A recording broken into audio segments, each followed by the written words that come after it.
কার্তা একা একা কাঠ কুড়াচ্ছিল। হুট করেই তার কেমন যেন একটা অদ্ভুত অনুভূতি হতে শুরু করে। সে আকাশের দিকে তাকাতেই দেখে পুরো আকাশ রক্তিম লাল হয়ে গেছে। ঠিক এমন একটা পরিবেশ কার্তা আজ থেকে 30 বছর আগে অনুভব করেছিল। অর্থাৎ আজ থেকে 30 বছর আগে ওয়াতি আর দোলই হারিয়ে যাওয়ার রাতে ঠিক যে পরিবেশ তৈরি হয়েছিল আজও ঠিক তেমনটাই শুরু হয়েছে। এদিকে ভ্যানে করে যাওয়ার পথে সামান আর আদি মিস বোরোর ওপর তাদের জমানো সব রাগ ঝাড়তে থাকে। তারা বলাবলি করে মিস বোরো একদম ভালো মানুষ না, সবসময় তাদের উপরে অকারণে চিল্লাপাল্লা করে আর কড়া শাস্তি দেয়। কথায় কথায় এক পর্যায়ে সামান বলে বসে, মিস বোরো যদি আজই মারা যেত কতই না ভালো হতো। একথা শুনে ভ্যান ড্রাইভার বেশ রেগে যান এবং সামানকে বকা দিয়ে বলেন, টিচারকে নিয়ে এমন অশুভ কথা বলা একদম ঠিক নয়।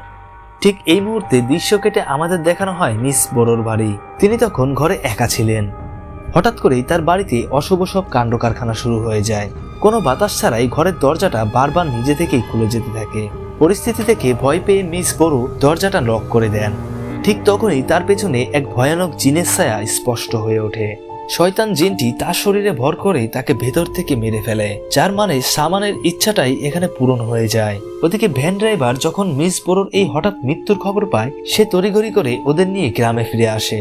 মিস বোরোর মৃত্যুর খবরটা শুনে সামানের মনটা খারাপ হয়ে যায়, কারণ কিছুক্ষণ আগেই সে ম্যাডামের মরে যাওয়ার কথা বলেছিল। এমনকি আদিও ভয় পেয়ে সামানকে জিজ্ঞেস করে, তোর মুখের অভিশাপেই কি তবে বড় ম্যাডাম মারা গেল? সামান নিজেকে সামনে নিয়ে বলে, পাগল নাকি, শুধু মুখে বললেই কি মানুষ মরে যায় নাকি? পরদিন সকালে সব গ্রামবাসীরা মিলে মিস বোরোর দাফনের আয়োজন করে, কিন্তু জানাজার সেই ভিড়ের ভেতর সামান এক হাড়হিম করা দৃশ্য দেখে। সে দেখে মিস বোরো ভয়ানক দৃষ্টিতে সামানের দিকে তাকিয়ে আছে।